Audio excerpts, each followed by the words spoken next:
Actually, it's the lead play in our offense. We ask our YN or a tight end to open up somewhere between 6 feet and 9 feet, get an isolation with the linebacker. You tell the tackle to take the defensive end if he's over him. If he's not, to drive down on the first man to his inside. If the YN has the linebacker taken out, he cuts inside. If the YN has the linebacker in, he comes all the way around. If you look at this play, what we're trying to get is a seal here and a seal here. Try to run this play in the alley.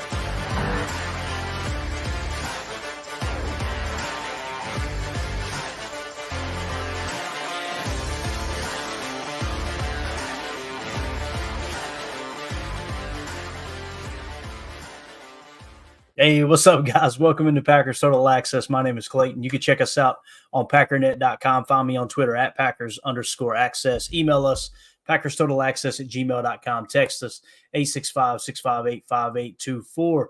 Joined alongside my partner in crime, Mr. Jacob the Beard, up in Wisconsin. Jacob, how was your day, pal? Man, it was good. I had the day off. I didn't do anything. It was great. I did nothing. That's always a good day right there. Wonderful. About it. M. Smitty already in here stirring it up. He said, just saw Clayton's post on X, and apparently he woke up and chose violence against the, quote, draft experts, laughing emoji. I was telling Jacob offline, I'm like, listen, Jacob said, yeah, just 3 more days and everybody can shut up about it, right? It's over. I have no problem with people having opinions. I just have a problem with people thinking I want to hear their opinion 24/7. It's like, I didn't ask for your opinion, but it's just the thing that irks me is you get into this part of the draft season. And I think people haven't gotten enough attention, the draft experts, and they just start interjecting themselves constantly. It just gets annoying. So again, as our saying always goes, fan how you want to fan, man. If you got a way that you look at the draft, do it that way. Right. And don't let anybody else tell you how to look at it, because everybody's talking about the draft and nobody knows what's going to happen. Bill Belichick said that the other day. Nobody has a clue how the draft's going to fall. You just get your information right. And, okay, look, this is how we're going to approach it. And you just focus on your controllables, right? That's the thing. Yeah, John Schmidt hit the nail on the head. He said, opinions are like rear ends. Everyone's got one. And I'll add that they all stink. So there you go. All right. And just remember, in 3 days, everybody will be eating a slice of humble pie, because like you talked about, it never works out the way that people think. And everybody that scoffs about that'll never happen, they never take this guy. It's like, they just go away. Right. The threshold. It's funny because you got all the different factions. You got the threshold faction, right? Where they're like, well, there's no way the Packers will take a player because of, insert this, right? Or you've got the folks who they're bored is the gospel, right? You got the other folks that they're constantly wanting the Packers to trade up. You got the group that constantly wants them to trade back, and anything in between is wrong, right? It's just it's funny. But again, though, I enjoy it. I've learned to hit that mute button and that block button. It's just again, you get the DMs from people trying to explain their expertise and why you're wrong. It's like, bro, I haven't even. One thing I get complained on about is I don't have a firm stance on stuff, right? That's by choice. I'm not going to sit here and pretend like I know exactly how it's going to fall. I'm just not going to do it, man. And I hear people say, oh, you never really give an answer. I mean, I try to give you multiple angles of, hey, here's why this could be the case. Here's why this could be the case. And then you draw your own conclusion, that type of thing. So anyway, I know many people are looking forward to the draft being over, Jacob. I'm not one of those people, man. I love this. I absolutely love it.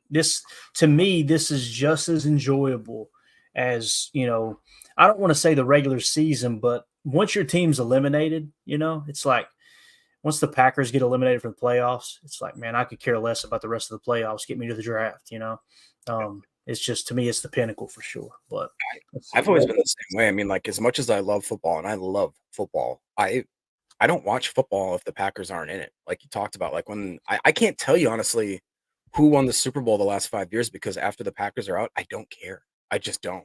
And it's like it's more painful for me to watch the game. I know you're a little different. You like studying everything about the game. So just for me emotionally, I turn off as soon as the Packers are off out of the the running. But I agree, man. This is now the third or fourth year that I've really taken the offseason very seriously and tried to stay up with everything, really looking at the draft. And I think I'm more excited for this draft. I'm equally as excited for the draft than I am for the opening day. Like, I think I'm right there. I can't wait until after we have actual picks that we can dive into for the next couple weeks after the draft. It's going to be the funnest part of it. So. Yeah, absolutely, man. That's going to be, and some people put enough content out to say, I can see the Packers taking this one. I can see the Packers taking that one, just so they could say, I told you so. And it's like, bro, we're not going to mention the 13 other players that you said they were going to take that didn't. So Emilio wants to get let in. Apparently, we haven't let him in. I need to stream email Clay. Are you no longer on Twitter, Emilio? God, my gosh, man, this dude is so high maintenance. I don't even know if I can send that link. Let me go to the Twitter group real quick. Let's see here. Give me just a second, guys. Bear with me. We got to get Emilio in here. Jacob found it somehow, some way, right? But yeah, I honestly don't know how I did it. It's I'm gonna repost it. All right, in our group, on Twitter. All right, that's gonna be the quickest way for me to send it. Bang. So it should be in there. All right. Just now sent the link. So code red. Hey, Emilio's banging on the door. Oh, see M. Smitty. No, I can't do it, M. Smitty. Oh no. All right. Anyway, we will go to this M. Smitty though. He said, but those draft experts do it for a living, Clayton. Yes, they do. They sure do. Hold on. Wait a minute. No. Oh, sorry, my bad. This one here. Emilio, Eric Sutherland says Emilio looks like the top that uses all electric mowing equipment. Oof. Out there going green. I love it, man. I love it. Cody says in the chat, that means you're open-minded, LOL. People trying to tell you that's a bad thing. Some people just like that argument, man. That's just a fact. That's the nature. Emilio, are you all electric, Emilio? What happened? Are you all electric? Dude, if we're talking Milwaukee tools, yeah. if we're talking mowing equipment, that is a far no. X-Mark. Hilarious, dude. Let's go to Prince chat here real quick. Prince said, I like Goody saying he would like more picks, 13, maybe 14. He must be reading fans' wish lists for 3 offensive linemen, 2 safeties, 2 cornerbacks, 2 linebackers, etc. And you got to be careful too, Prince. I got excited when I heard it too, but it's Lions season, man. That's like, I posted the clip of Goody talking about Cooper DeJean, right? And everybody gets excited because Cooper DeJean is kind of one of those fan favorites, right? And, he's mentioning Cooper DeJean. Part of you's got to step back and go, maybe he's trying to drive up the cost a little bit for Cooper DeJean right now, right? I mean, could be, might not be, right? But what were you guys laughing about? Something we cannot read, right? That is correct. Right. What I do like is I want Goody to like I said, I still want him to make a trade to get us another pick next year already. I already kind of want to start stacking up for next year's draft. We're going to want more than 7 picks in Green Bay, right? So I think he's gonna get double digits again. Maybe it'll end up at just 10, but somehow he's going to have to finagle a trade back and let's get something from next year.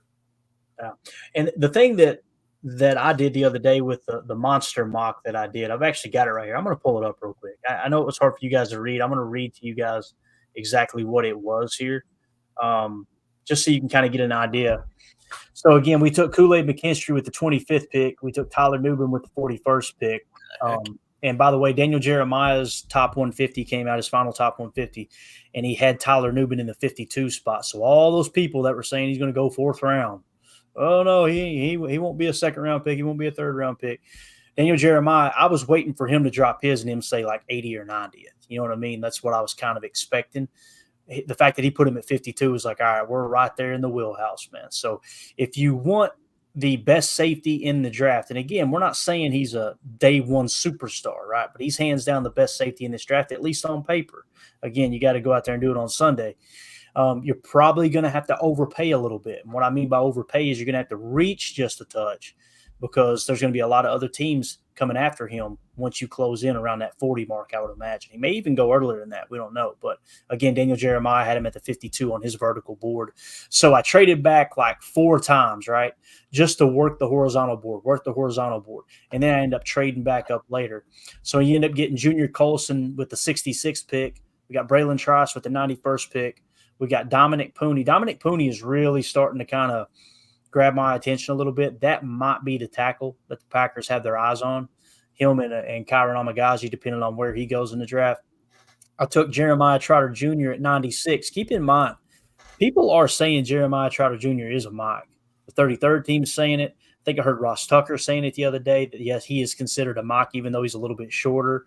So that's going to be really interesting there to see how much value is placed on Jeremiah Trotter Jr. You know what I need to do? I need to just pull up Daniel Jeremiah's top 152 so we can just kind of comb through it. You guys haven't seen it yet, have you? I have not. Okay, cool. I'm going to do that. That way we can have that to kind of look at here and kind of get everybody's take. So Jeremiah Trotter Jr. With the 96 pick took him. I got Tavondre Sweat at 107. I thought that was realistic. But then I looked at Daniel Jeremiah's vertical board earlier, Jacob. Guess where he's sitting? Like around the 117 spot, 110, somewhere around there. So that might be about how far he falls. Bo Limmer, I got him with 126, I think that is, 126 or 128. And then we went Audric Estime at 130. Audric Estime is about to drop on my board. That's the final thing I've got to adjust. He was not on Daniel Jeremiah's top 150 to the best of my knowledge. We'll comb through it and double check it here in a second. And then, of course, with 236, I took Hayden Hatton, took a flyer on him because we talked about he might be one of those wide receiver gems in this year's draft. So, I just wanted to kind of reiterate that real quick. We got the PFF most recent mock as well. We'll hit on here in a second too.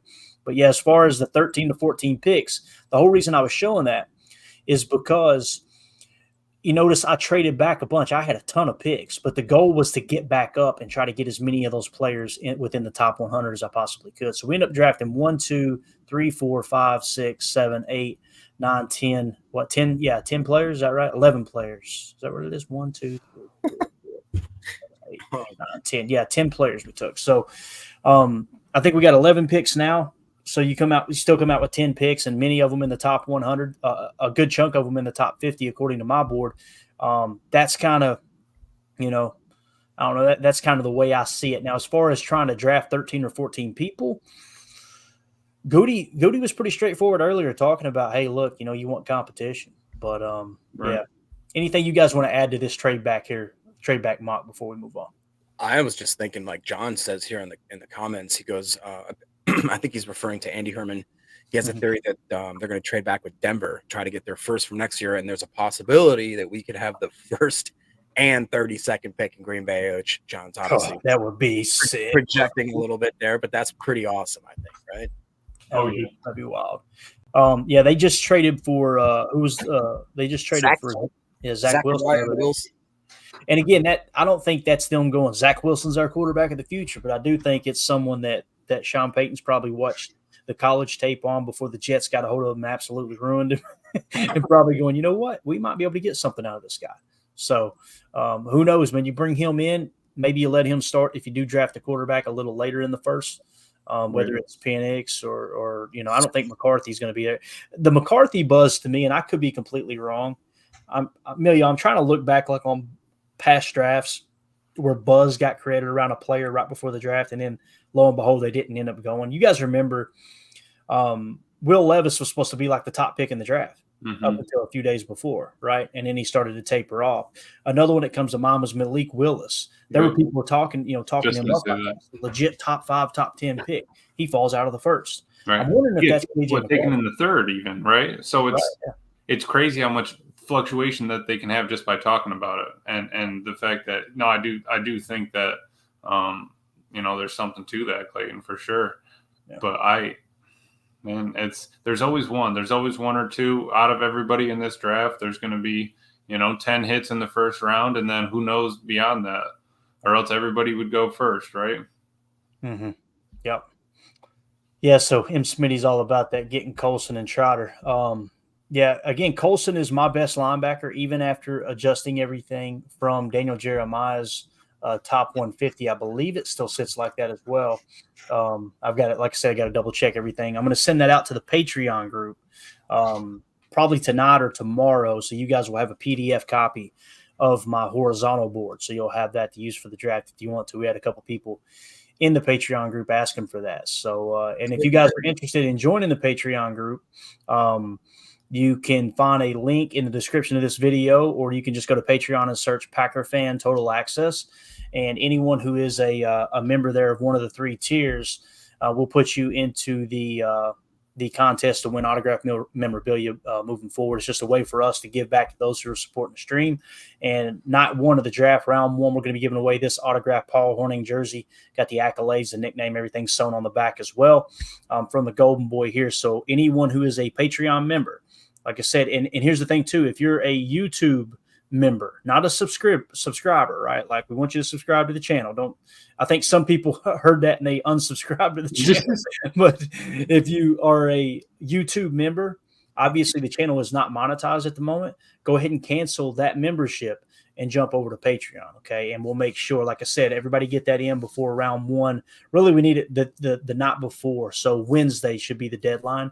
We'll get you guys on the pinky wheel and spin that thing, and like I said, whoever it lands on, we'll give it to give this autographed Paul Hornung jersey to them. So again, that's in the link in the description of the video.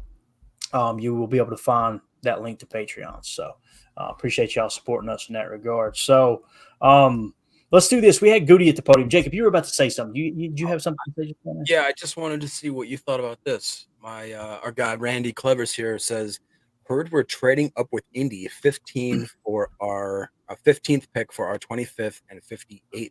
1, Randy, where'd you hear that? 2, what do you guys think about that? And who would be the guy that we're going up for that would justify that? Yeah.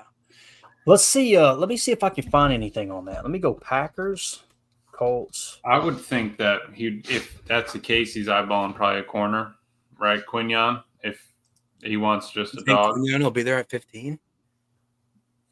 I can only hope. or he's eyeballing one of the tackles. That's what I was thinking. But yeah. Either way, he's probably just trying to line it up like we've talked about before. You got to call, but you got to call ahead of time. You got to figure out. Clayton, what'd you spend 3 hours trying to do a horizontal mock draft?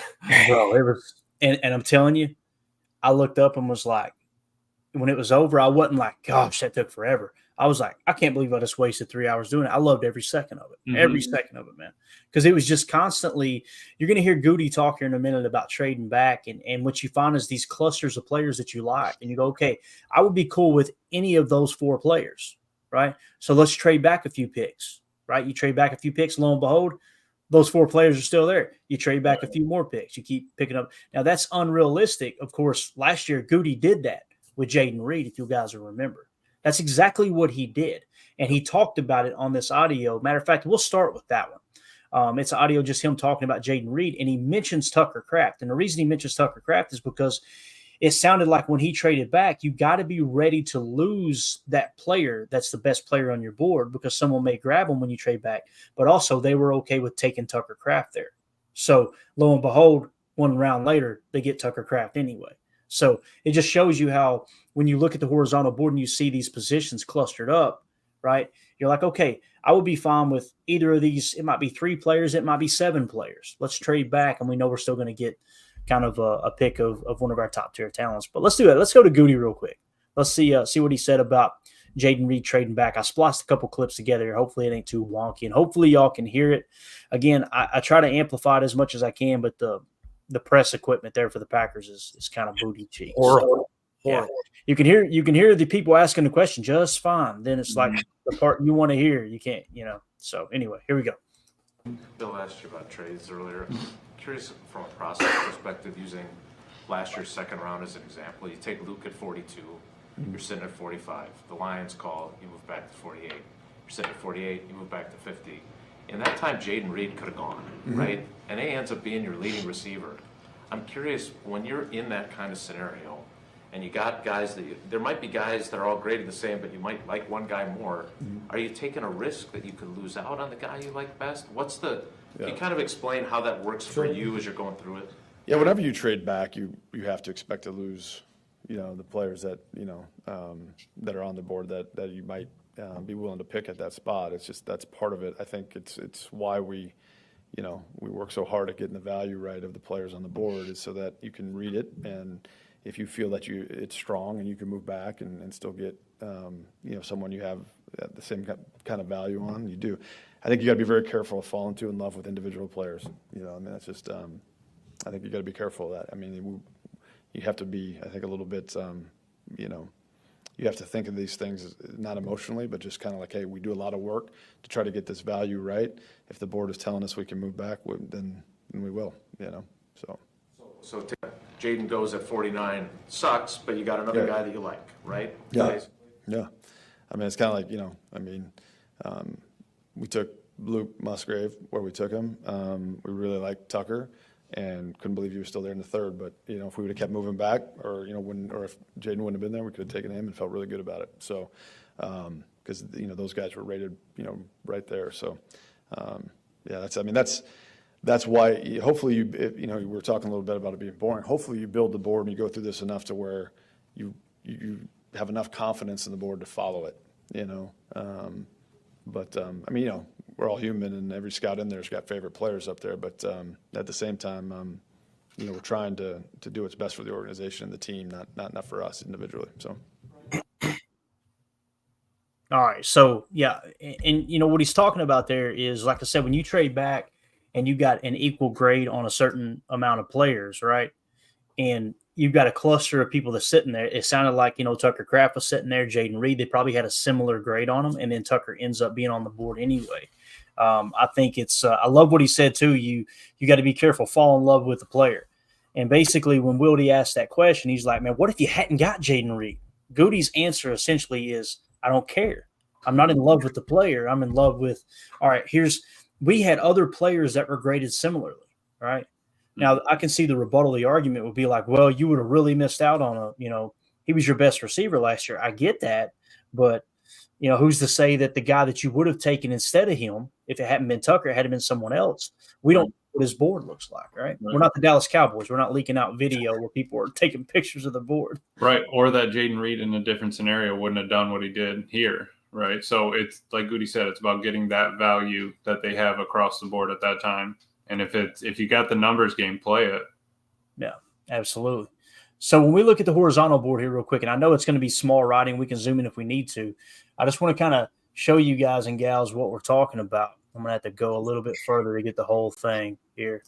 And again, don't worry about not seeing the names right now. You can tell where there's names at, right? So one of the things that happened to me when I was doing that trade back mock was I found myself with a couple edge defenders that I liked that were available, and I kept running from them. You guys remember when we kept trading back from Eddie Lacy? Mm-hmm. Like, they traded back, he was still there. Traded back, he was still there. They finally took him. Lo and behold, he wins Rookie of the Year, if I remember correctly. So I got to the point in this draft right here where basically I had Pooney was the best tackle on the board for me. Absolutely loved him. Gotten went way early, and I was totally fine with that. They made the decision for me. Another one, too, was I had to make a decision between Cooper Beebe right here, and it was Bo Limmer. Now, notice Christian Haynes, Cooper Beebe, Bo Limmer, they all adjusted, right? They shifted around a bit because Daniel Jeremiah's information is completely out now, so we got that added to the board. That's why things shook up. So the other thing, too, that I was running into, I wanted to make sure I got Chris Jenkins because he was a great threshold fit, so I pulled the trigger on him. And Leonard Taylor kept hanging around. It was Leonard Taylor and Tavondre Sweat. Those two were on the board. I had Cooper Beebe. I had Bo Limmer. I can't remember which pick it was. So I had like a cluster of 4 or 5 players that I really liked. So I'm like, you know what? Let's trade back 2 picks. At least 2 have to be there, right? I traded back 2 more picks. They were all still there. I traded back 2 more picks. They were all still there. And then I used those picks that I picked up to trade back up later in the draft, if that makes sense. So that's kind of how that fell into place. And that's what Goody's talking about when you're working the board. Again, if you're doing that vertically, you can see, Jacob, it'd be almost impossible to pull that off, wouldn't it? But when you get the horizontal board, you can see those clusters. Yeah. I honestly think it's, I don't know, man. I'm so excited for this cluster like we've talked about there. That 88 and the 91, wasn't it? That area. I just feel like there's so much talent, and we've talked about how I'm such a big trade back component, and I do question whether or not Goody, like we talked about, is he throwing up smoke signals? It's very rare that Goody actually tells you what he's thinking. So like that to me is a a big red flag. It's like he's talking about DeJean. He's talking about how he wants 13, 14 picks. It's like he doesn't do that. He doesn't just say that. To me, it's like, what are you doing, dude? You're playing poker. I think M. Smitty had a comment earlier. He goes, Goody says he wants 13 to 14 picks. He goes, that means we're trading up to like the top 5. Right. Yeah. Giving away everything. We're gonna draft a receiver. It's like, what's going on? Trades up to get Joe Wall. Right. Someone said that too in the Patreon. I can't remember who it is. Let me pull it up real quick. I want to give them a shout out. They actually mentioned that in the Patreon. Let's see, Doug. Doug said, "Hey friends, laying out and calling my shot. Goody trading up big in all caps and taking alt. I will die on this hill. My gut says he's going to stabilize the line with this move." I just put the blown mind of like if he trade, let's say, because some people have alt falling to like around 10. I just don't see it on my board. He is tied for the best prospect in this draft. Like we'd have to trade with the Titans probably. Yeah, right. The Titans are probably going to be in the wheelhouse for who's going to take alt. And at least that's what a lot of the mock drafts have suggested. Jacob actually sent me this PFF mock. You want to go ahead and hit it right now, Jacob? Yeah, let's do it. All right, cool. So Jacob sent this over, and it says, as the 2024 NFL Draft nears, our 7-round team mock draft series continues with the Green Bay Packers. So here is who they took. They being, I'm assuming the PFF crew over there. They took Cooper DeJean at 25. Okay, they took at 41 Kyron Amagaji. All right, and at 58 they took Junior Colson. Lock it up, man. I love it. At 88 they took Kalen Bullock.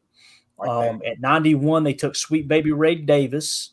At 126 they took Bama edge defender Justin. Does anybody know how to say his name? Is it a Boyje? That's close enough. I thought it was a Boyd. What is it? I thought it was a Boyd, but a Boyd. Yeah, close enough. All right. At 169, they went cornerback Ryan Watts. At 202, they went tackle Caden Wallace. At 219, they went cornerback AJ Woods. At 245, they went linebacker Trayvon Wallace. And then at 255, they went safety Josh Proctor. Now, what's wild about Trayvon Wallace, we've talked about this, right? Where some of us are looking up going, how in the world is he going to be available in the 7th round? The 33rd team had him like in the 60s, I believe, is what it was. Something like that, right? They had him pretty high. And again, it's not to say the 33rd team's correct and everybody else is wrong. It's just when you draw kind of these parallels between different sites, between different databases, I just don't see Trayvon Wallace being there in the 7th round. I don't. And he's also a perfect fit for the Packers as far as, like we said, with some of the things that have happened in the past. The top 30 visit, right? He's a top 30 visit. He meets all of the thresholds for linebackers, according to PackerReport.com. He was also a Senior Bowl participant, and he is a mock too, so keep that in mind. He could play mock anyway. So I've got him right now sitting in a spot on the horizontal board where he's worthy of like the 107th pick. If I were to go vertical board here, let's see where he's at right now. I've got him at 168 on the vertical board. So getting him at 245 to me seems like quite the stretch. Now, keep in mind, Daniel Jeremiah did in his final top 150 have him in the 96 spot too. So that would suggest he's probably going to be somewhere between 100 to 125 would be my guess. Now, do we want to take him at 126? That's the question. That might be a little too rich. I don't know. My board would say, hey, probably not if you look at it vertically. But Jacob, what do you think about this? I know you were the one who sent this over to me, man. What sticks out to you about this draft? There are parts of this draft that I really like. I personally, I love the first 5 picks. I hate the last part of the draft. I think that if you took the first 5 picks, I'd be happy as a clam. But if pretty damn happy right there, boys. That's pretty happy. I don't, after pick 126 and out, I don't agree with basically any of them. Ryan Watts is an interesting prospect. I think he played some safety / cornerback.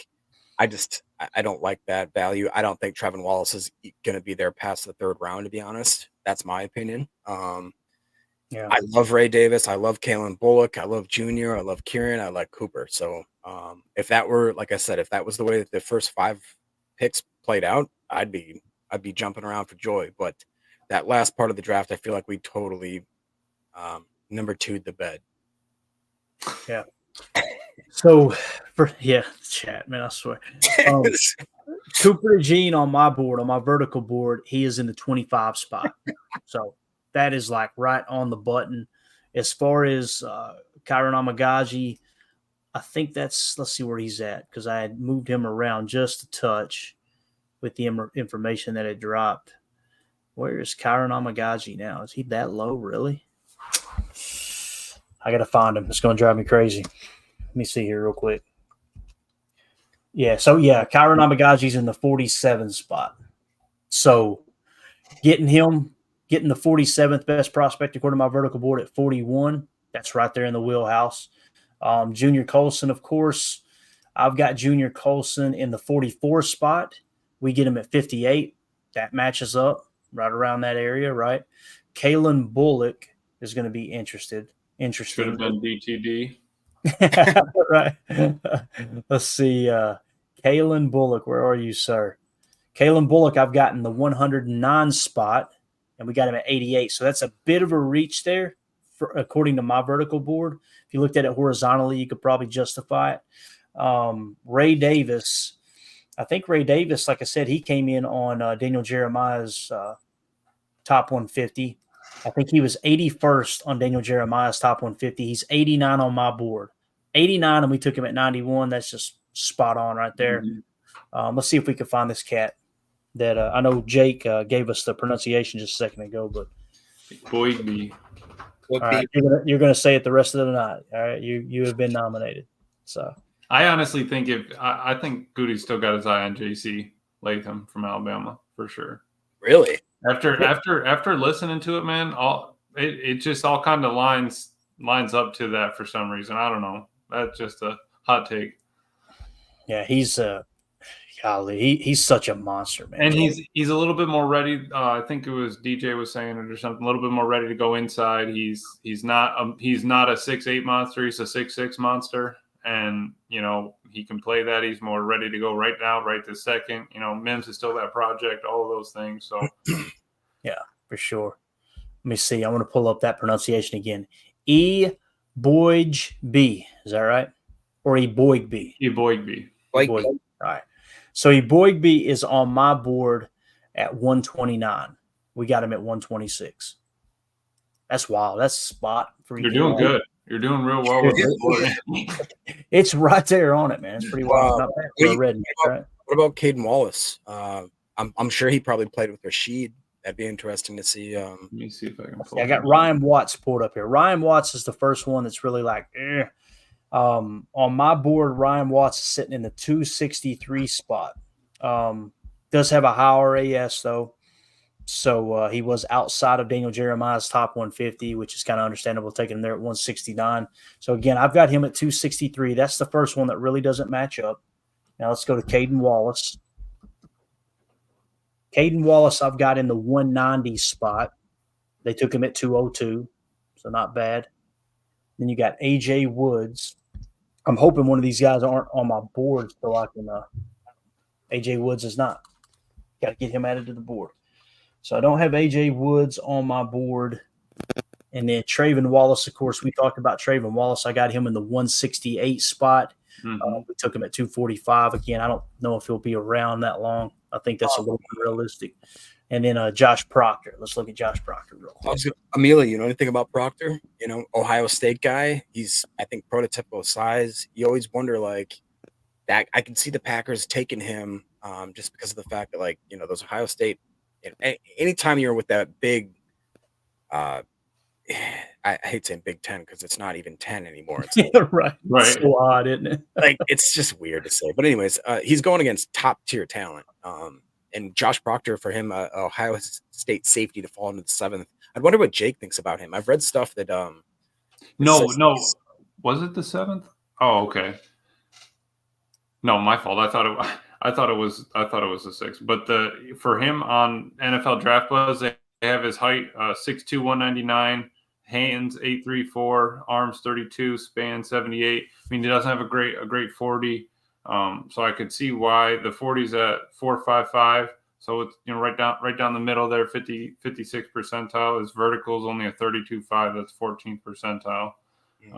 but he has long arm span. I got Josh Proctor in the 204 spot. So they have him overall ranked 199. Do they? Okay. Draft Buzz. Got it. I'm glad you're cross-checking your Draft Buzz because I've heard people say they like that site a lot, man. They got all the numbers, man. You just click on player, they have everything you could want right there. Heck yeah, man. I like Draft Buzz a lot. It's good. It's just like you said, everything is running slow, man. It crashed on me when I was scrolling through it just because hammering it, we're running out of time. Absolutely. Everybody's trying to get all that information as quick as they can. So yeah, that's kind of how that mock draft fell there. Again, the only one that didn't really match up for me was wasn't it Caden Wallace? That was the one.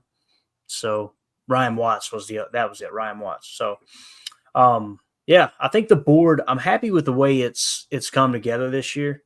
I've put more info into it than I ever have before.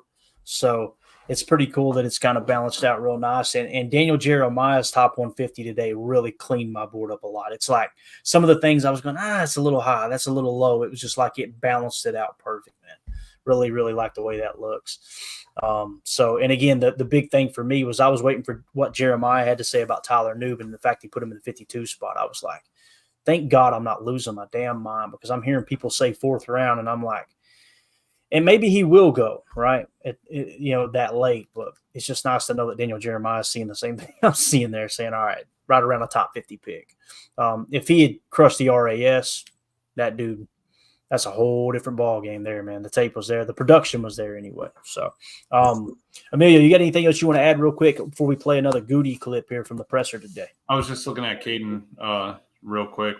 6'5", 314, 10 and 3/4 hands, 34-inch arms, 83 and 1/8 span.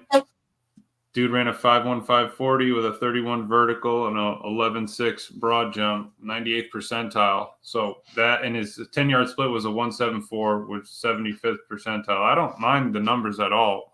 Looking at it like that, they have him overall ranked 133 and 28th at the position with a 5th round. So that's totally fine by me. I just haven't really taken a peek at him. I think it's the first time I've really looked at it. Gotcha. Good stuff, man. Let's see here. What else we got? Never mind. All right, cool. I was going to pop a comment up there, but we're good, though. All right, so let's do this. Let's play a clip here from Goody. And this is Goody talking about Ted Thompson. I put Ted's impact. He was asked about how Ted kind of taught them, how to work the board and how to be patient and all that stuff. We got another clip about him specifically talking about being patient, but this is pretty cool to hear Goody kind of give his insight on some of the things he learned from Ted Thompson. So let's check it out. But what were those lessons from Ted that you have implemented for yourself now? Yeah, I think, it's about the work. The question was, what are some of the lessons that you may have learned from Ted that you've taken on for yourself now? It's about the process, don't ignore the signs, know what you know and know what you don't know, and sometimes when you don't know, you just got to pass, on a particular player, there's a lot. I mean, I think sometimes I think when you get within the process, particularly early on in February in the comment, you want to rush things. And he had a very good way of staying patient and allowing the process to lead you to the decision and the answers you're looking for. And I think we all, that was his nature. He was kind of a slow Texan that kind of just, like most of us are a little bit more maybe aggressive. And so I think we constantly in that room talk about that and making sure we're not moving too fast. Love it. He's a slow Texan. I love that description of Ted Thompson, man. Yeah, just talking about I love how he said you don't rush it, right? You kind of let the process play itself out because even as people as fans that kind of keep up with the draft real close, when you go start building your board early, you don't have a lot of the information. You just want to draw the conclusion right there, right? And I think that's a good thing that our guy Daniel Jeremiah kind of waits to the last second. And I trust that he's not going to allow the underwear Olympics to sway his opinion too far, right? And that's one of the reasons why I put a lot of trust in his opinion. He said the video we showed right as we entered draft season, we showed like a 10-minute video on Daniel Jeremiah just talking about the whole process.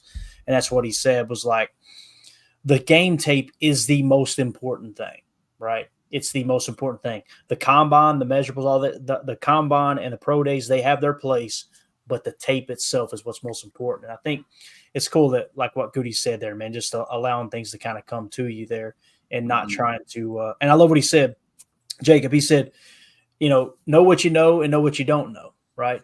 If you don't know, then you got to pass. If there's questions, you got to pass. You don't roll the dice, right? You go with the prospect that you do know about. So that trigger any thoughts for you, Jacob? Yeah, I mean, it just shows that all of us sitting here thinking, again, that we're all experts and all this kind of stuff. It's like we have no idea the actual strategy, the actual stuff that's going in there. I mean, imagine, and we've had the luxury, if we sit here and we talk for an hour podcast, when we're doing mock drafts, we take our time. Guys, they're on a clock. They got a time limit. Absolutely. Can you imagine the absolute sheer panic of like, these are multi-million-dollar decisions here that have to be decided in a span of minutes, sometimes seconds, because, if, like you talked about, who knows the internal battle they're going on with each other, like, right? I would, again, just to be a fly on the wall in any draft room, but to be in there with Goody and listening to like how he deliberates, I want to know who he's talking to, what his guys are bouncing back off of him, like how they're going back and forth. Like that would just be the most interesting conversations to eavesdrop in, I think, in my life. Like that would just be so cool to actually listen to how they get down to the nuts and bolts of like what's going to be deciding between, like, how did they take Quay? How did they take Devontae? You know what I mean? Like how did they make that decision?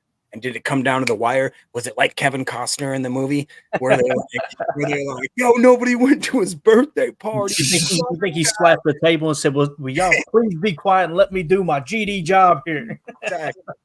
What do you think? Have you watched it yet this week? I haven't, man. I did. I haven't yet. I've been watching Caught in the Draft. Have you guys watched that? No. Bro, they're running like a marathon or whatever they've been doing on NFL Network.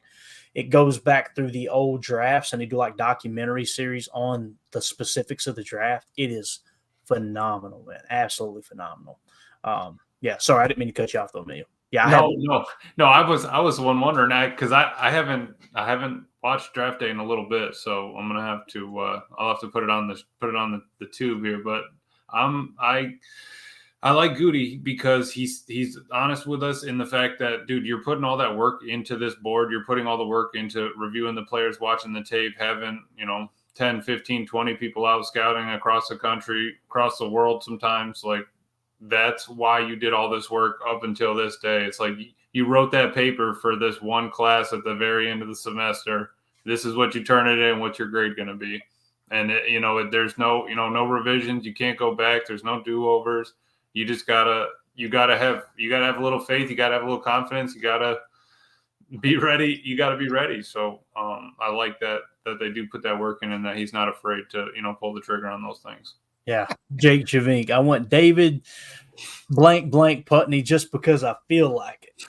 Yeah, I'm gonna have to watch it. I'm putting it on as soon as we get done here. I'm gonna finish up the board and I'm gonna put it on for sure. It's good. It's a good movie, man. I love it. So we were kind of talking about the pressure, right, Jake? You were talking about the pressure and they're on that clock and it's like, oh man, you got to make a decision quick. Ironically, hearing Goody talk about being put in that situation, the main thing he talks about is you got to be patient. You got to be patient. How the hell can you be patient when that clock is ticking? You know what I'm saying? But let's play this clip real quick and what he talks about here as far as staying patient in the draft. How hard is it to be disciplined like that? Obviously, you put in all the prep, you know what you want to do, but when you get in the moment, you've done this a long time. Is there ever any time the human element has crept in that you say, I should have stuck to our guns? Or how hard is it to actually go the whole draft and stick to that process? Yeah, you're always hopeful. There's guys up there and, as the board, maybe you're 30 picks away and, you're hoping this guy falls there and then 3 picks later he's gone. I mean, it's just, there's some human nature to it because there's a lot of really good players you have to watch come off that board. I mean, we picked 25, right? There's going to be 24 really good players are going to go before we pick if we stay where we're at. So, yeah, it's I think over time, it's less and less. You just you understand the nature of it, and it's fun to watch the young scouts kind of get really hopeful and look at that grin. Maybe it doesn't work out. And kind of just see them go through that learning curve. That was my favorite comment of the entire press. It's like, it's fun to watch the young scouts, kind of get their hopes and dreams crushed because that guy learning curve. Right. I love it because he knows he was that young scout, right? He's been there. He's been in those scouts' shoes, and those scouts want to get noticed. You want to be that guy that finds the next superstar, right? And I love hearing Daniel Jeremiah and Bucky Brooks talk about when they were scouts. They talk about Red Star players, basically. Leading up to the week of the draft, they would have all the scouts get together and just kind of button up the board at the last second. Go, all right, who's your Red Star guy? Who's your Red Star guy? Meaning, go up on the board and put a red star next to the guy that you think this is the guy in this draft that I'm like, I want to stand on the table for this dude and tell him why. And that's just more information that they're gathering. It might not be somebody who's worthy of the first overall pick. It might be somebody in the second round, but it's like, I'm telling you, this dude is going to be a stud, right? And explain why. I would love to just sit in on those conversations. Did you heard about the Black Star too, Clayton? That at some point you got to make a decision. I don't think that this guy's going to be on my team. I don't think that this guy's going to make a difference for this team wherever we're heading. Not that you have a problem with him specifically, just it's not going to work for this team, this aspect right now. Right. Jake Shavink in the chat says, so Goody is saying the young scouts are a little bit like us. I think he's saying Goody's saying that the young scouts are a lot like us. Yeah. Like Jacob, do you get nervous watching the draft?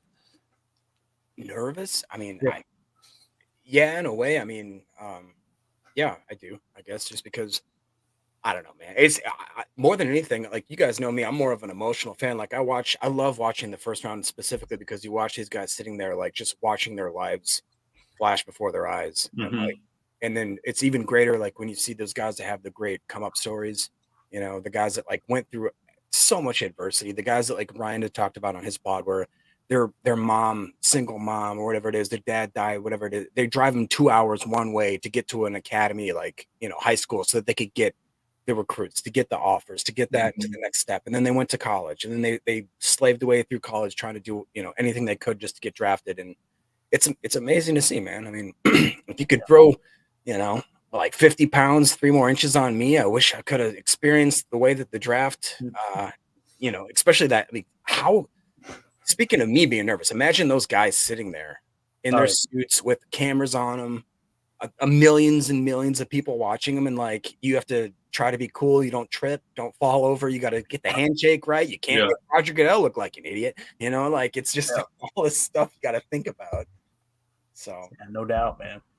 I love it, man. I love everything about the draft. The thing that I like about the draft and the team building aspect is the same thing I love about the game of football. It's the same thing I love about sports in general. When you get that many people coming together for a common goal, like that's what life's about, man. Like sharing the ups and the downs with other human beings and, being willing to sacrifice parts of your life, time, energy, effort, all those things into helping the collective team. That's the stuff you're going to remember at the end of the day, man. That's the stuff that I just absolutely love, man. So what are we doing bashing the commission? What the hell's going on? No, what I do, like you said, Clay, what I do like about that is because the people in the stands, everybody out there, even us, we're going to be screaming excited about the Packers. We're also going to be screaming no when somebody we love that gets taken by a team that we don't like or, in our division, no, I don't want to see him go to the Bears. Like, I don't want to see that guy have that problem, So I can't wait, man. It is also awesome that we've dove in so far this year. Like more than I've ever done before. So it's going to be cool to follow in those later rounds, kind of see where those guys go and then be able to track them going into the year sort of thing. Keep an eye out for them. One of my favorite parts of the draft every year, and I know Jacob will absolutely love this, is as you get to like the last 5 picks of the draft, you're looking at the board, who's still best available. Let's go get those undrafted free agents. Let's go get them, right? And, I remember Andrew Brandt's story when he was in Green Bay. I know I told it on the pod before. I'll tell it again.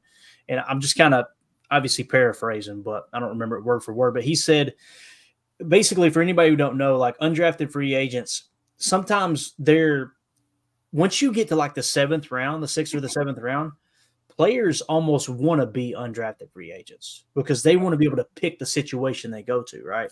But not only that, you got guys that are they're wanting an opportunity. They're just wanting any opportunity to try to break into the league. And essentially how it works is during some of these visits and during the draft process, if you've got a player that you know you're not going to draft, you'll try to kind of negotiate with them a little bit early. Like, hey, look, if we don't draft you, we're interested in signing you as an undrafted free agent. What do you think about this kind of signing bonus? And it could be a small amount, but all these teams are going to immediately call these undrafted players and try to sign them. And it's like a mini free agency is what it is. And Andrew Brandt said he called up this one guy and said, hey, it's Andrew Brandt with the Green Bay Packers. We want to make you an offer. We want to sign you, as an undrafted free agent. How does $1,000 sound? And they said that kid said, hold on just a second, sir. And he put the phone down and he came back and said, I've got $500. I can have the other $500 next week. And Andrew Brandt was like, no, we're going to give you $1,000 if you sign with us. Like, dude, it made me tear up because it's like, first of all, a player willing to pay, right? Just give me a chance. But second, you don't even have $1,000 in your account. Like, they're putting everything on this. And it's easy for us to kind of, as fans, sometimes look up and go, oh, they've got it made. They're making, whatever it is, $600,000 a year, whatever the minimum is, and you don't think of the fact that they've got to pack up, move across the country. They got to buy a house somewhere. They got it's not like they're just bankrolling a ton of money when you're those bottom of the roster guys, right? It's not the case. So I just think that stuff's really interesting. And also the practice squad guys as well. I just appreciate people who scrap to get where they're at, man. And Donald Driver is the first person that comes to mind for me, man. And again, I don't think Andrew Brandt said the name of that player, but I immediately thought of someone like Donald Driver. You know what I mean? I know he wasn't an undrafted free agent, but I just think of someone like that because Driver, if I remember correctly, didn't they live in a U-Haul or something, his family, for a little bit? Like, I think they were homeless for a short stint, if I remember correctly. Same thing with James Jones, too. I'm pretty sure they were on real rough times, too, when he got drafted. So just pretty cool. Or not when he got drafted, but his upbringing. It's cool to see these guys have their dreams. Right. Yeah. It's awesome. So anything else you guys want to hit on, man? Again, I just wanted to kind of hear from Goody and see what he had to say. This is kind of the primer. Are you going to pull up DJ's top 150? Oh, yeah. Well, we at the 52-minute mark. We got time. Just spin through them real fast. I haven't had a chance to look at them. Absolutely, man. Let me get that pulled up right now. Let's see here. DJ top 150. Jacob's got his Vice City shirt on. Just got done playing GTA. I got a couple of them now. Looking like, what was it? Tommy Vercetti? What was his name? Is that what it was? How did I remember that from like 12 years ago? 22 years ago, whatever it was. Holy cow. A long time. Yeah, long time. All right, let me see if I can get this a little more readable here for you guys and gals. I usually try to keep this on a separate screen here. There we go. That's a little bit better, ain't it? Yeah, we don't need to spend long. I just kind of want to see the numbers. Yeah, we'll just run through the players. We won't read the bios and all that good stuff. Although it's always a good read because Daniel Jeremiah breaks it down better than anyone. So and putting it in writing holds you accountable to it. You can't go back on your words. Absolutely. So number 1, Caleb Williams. Number 2, Marvin Harrison Jr. Number 3, Rome Odunze. Notice the dash. That means from the last time he updated his board or whatever, it didn't change. It'll show if they go up or down. Right. Malik Neighbors, number 4. Number 5, Drake May. Number 6, Jaden Daniels. Number 7, Brock Bowers. Number 8, Joe Alt. Number 9, Terry and Arnold, cornerback out of Alabama. Number 10, Fuaga, Talisi Fuaga from Oregon State, offensive tackle. He's in the 10 spot. At 11, you got Troy Fontana, Washington, offensive tackle. Number 12, you got Quinyon Mitchell, cornerback out of Toledo. He jumped 1 spot, and again, he is Daniel Jeremiah's top corner. We've been saying that for a couple of months now, that he's going to be our top corner on our board. I think he's the closest thing to a slam dunk great player at the cornerback position in this draft. I mean, he just looks like he can do it all. Right. Dallas Turner in the 13 spot. He dropped 1 spot. Jared Verse in the 14 spot, edge defender out of Florida State. He's sitting, like I said, in 14, stabilized there. You got Fashanu, Penn State offensive tackle. He's in the 15 spot. You got Latu, edge defender from UCLA, in the 16 spot. He's a stud, man. Mm-hmm. You watch how fluid he is. Oh, my gosh. He can bend. It's wow. I feel like we don't have those kind of edge guys like Clay, get 30 degrees angle and run the corner. Yeah, Latu's a beast, man, no doubt about it. Brian Thomas Jr., LSU wide receiver. He's in the 17 spot. J.C. Latham, offensive tackle from Alabama. He's in the 18 spot. That's the one you were talking about. 18's kind of reachable, That's Right. reachable. I don't know. I think he's got his eye on him a little bit more than we're maybe talking about. But no. Number 19, you got Byron Murphy. So there's your first defensive lineman on his board, defensive tackle out of Texas. Number 20, you got J.J. McCarthy. So he likes J.J. McCarthy. In the 20 spot, Chop Robinson at 21. Graham, I'm going to read Chop Robinson real quick because part of me continues to go, can he play stack backer? It's probably not ideal, but would he be a good stack backer, like a Sam, right. If you play a lot of 4-3 over with the Sam on the line of scrimmage, I think it's worth the pick. But if you're going to play like San Francisco and the Jets do, where they just got the 3 stack backers, probably not worth it. But it says Robinson is an extremely twitched up edge rusher with limited production. He has average size, but is incredibly explosive. As a pass rusher, he has excellent get-off quickness, but it looks odd because of his short, choppy steps. He will cause more stress for offensive tackles when he learns how to lengthen his stride and gain ground. He flashes a nifty 2-hand swap maneuver and a push-pull move. He has some tightness and shows up when he gets to the top of his rush. His sack production is limited, but he was very disruptive in every game I studied. He was asked to drop into coverage on occasion and look comfortable in space. Against the run, he consistently generates knockback versus head-up blockers, but he struggles versus angle blocks and double teams. He gets washed down the line too often. Overall, Robinson isn't a smooth, bendy type of player, but his mix of speed and power provides a lot of disruption. Again, he was asked to drop into coverage on occasion. That's not really selling me on it, but it said he looked comfortable in space to him. Mm-hmm. Part of that's kind of got me like, I don't know. Don't love that he gets washed down all the time too. Right. Yeah. So in the 22 spot, he's rose 2 spots. You've got Graham Barton, interior offensive lineman from Duke. You notice he specifies interior offensive lineman there. Amarius Mims in the 23 spot, offensive tackle out of Georgia. In the 24 spot, Mr. Cooper DeJean. Does he not look like a white boy from the trailer park? Is it just He looks, yeah. I grew up with 13 other kids in the neighborhood that looks just like Cooper. He's got a slack-jawed yokel look about him. Tell you, he had a jaw red man in when he was 6 years old. He was still in hubcaps in the trailer park. That's what he looks like. So anyway, he comes in the 24 spot. He rose 1 spot from the last time. Jerzon Newton jumped 7 spots. Johnny Newton jumped 7 spots on Daniel Jeremiah's board here. Don't know why he jumped 7, but again, that's a defensive tackle from Illinois. For the longest time, he was my best defensive lineman, and Byron Murphy edged him out at the last second, so he's now the best defensive lineman on my board. Tyler Guyton, offensive tackle from Oklahoma in the 26th spot.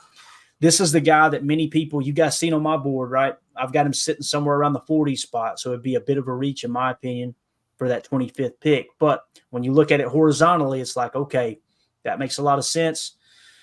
Top 30 visit, Senior Bowl participant, meets the athletic threshold that Packers like for offensive linemen. So if I had to put money on it and say, okay, if the board fell the way people were expecting it to and Tyler Guyton's there when they pick at 25, if I had to bet money, that would probably be the one I would pick just because of the history of the thresholds and stuff.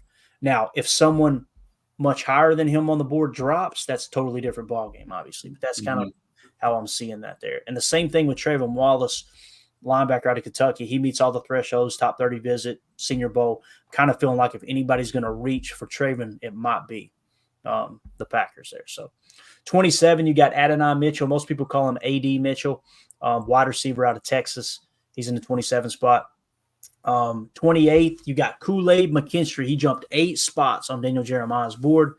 And then in the 29 spot, you got Edgerrin Cooper, linebacker out of Texas A&M. So he hands down has Edgerrin Cooper as the best linebacker. Greg Cosell, we talked about the other day on the pod. He says he's the best linebacker in the draft, right? Mm-hmm. So Greg Cosell, Daniel Jeremiah are like my 2 lead scouts when I'm putting my board together. And you're going, well, how the hell is he so low on your board? All the other numbers trumped it. But I'm telling you, you got to take into consideration what they're saying here. What they see with Edgerrin Cooper, and Greg Cosell specified it, He's not going to be the best player in year one, but he is the best linebacker in the draft. I know people go, that doesn't make any sense. Think Quay Walker. Mm-hmm. Quay Walker was not the highest graded player linebacker on the in that draft, but he definitely had the most upside because of the athletic ability, right? So I'm not saying I 100% subscribe to it, but I got to check my ego at the damn door. Greg Cosell says it. Daniel Jeremiah says it. My board's staying the same, but I'm looking at him going, hey, he's got to be the best backer in the draft. So number 30, you got Lab McConkey. Lab McConkey out of Georgia. 31, you got Xavier Worthy, wide receiver out of Texas. 32, you got our boy Ennis Rakestraw Jr. He dropped 4 spots. Timmy. Yeah, that might be where Tim's at tonight. He's seen he dropped 4 spots. He's taking a trip out to Daniel Jeremiah. That might be what happened. So, yeah, Ennis Rakestraw Jr. in the 32 spot. Bo Nix at 33. Jackson Powers Johnson at 34. Michael Penix Jr. at 35. We want as many quarterbacks taken in the first round, boys. What the hell is Mal Kappa anyway? Yeah, there he is. Look. Look at this guy right here. There's a guy. All right, 36, you got Nate Wiggins. That's another one that I could see the Packers kind of going for. Yeah. We talk about them reaching in the past. According to Daniel Jeremiah, 25 would be a reach, but I could see him going after his athletic ability. Zach Frazier at 37, Braden Fisk at 38, Darius Robinson at 39, Ricky Pearsall at 40, Peyton Wilson at 41, Keon Coleman at 42, and there's my boy Junior Colson at 43. So 41 sounds good for Junior Colson. I'd be all about it, boys. Mm-hmm. All about it. Malachi Corley out of Western Kentucky. That's really, really interesting there, 44 spot. Marshawn Nealon, edge defender, we had a top 30 visit with. He's in the 45 spot. Mm-hmm. Max Melton, 46. Jordan Morgan, 47. Chris Jenkins, 48, another one. He meets all the athletic thresholds for a defensive lineman there for the Packers. That's another name to kind of keep an eye on there. Xavier Legette is one that's a lot higher than he was on my board. This helped push him up my board a touch. They've got Xavier Legette at 49. And then Mike Sainer is still sitting at 50. So we'll probably stop right there. Anything you guys, anybody you want me to go back to that caught your attention there, Emilio? No, I think it's cool that so many of them got up that high. I mean, I know that, scroll back up here a little bit there. I know that we had been talking for a while about Nate Wiggins also being a lot earlier too. So the fact that DJ had him back a little bit, that kind of excites me. Hey, maybe we can get him. Because every time we've run a mock, I mean, he's almost never there. So we can give him Culver's, and he's a really fast dude. So why would Goody not be about that kind of athletic freak? So you're not worried about his weight here? Because in the chat they are. Bro, I was the poster child for that comment right there. Right. And I went and watched the tape. That dude does not play thin. He is. It's like a beast. He's physical as all get out. He's tall. When you think, okay, he doesn't have much weight, what concerns you about the weight? Mm-hmm. Immediately you think, well, he's going to get bullied by receivers. Wiggins is a tall, thin, and long cornerback with outstanding speed. He is effective in press coverage. He gets his hands on receivers, but he'll need to let go earlier at the next level. If anything, he's too physical is what he's saying. Right. So right. And we're not drafting him to be the linebacker. Yeah, okay, if he doesn't, I mean, yeah, if he's a liability, fine. But we've been dealing with Ja not throwing the shoulder in half the season anyway, and everyone was yelling about that. Ja pitching strays. Everyone was freaking out about that because Ja didn't throw his shoulder in, and like that was me. I'll be honest, that was me. So I'm like, so there's either way we're gonna have a corner that's not gonna tackle, right? So if that's the case, whatever, man. We have 9 other dudes on the team that want to take it down. Thank you, Ja, for putting your 2 cents in. We've been missing Tim.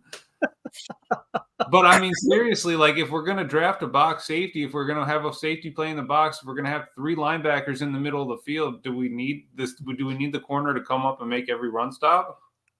Just here to tell you, Pack is back.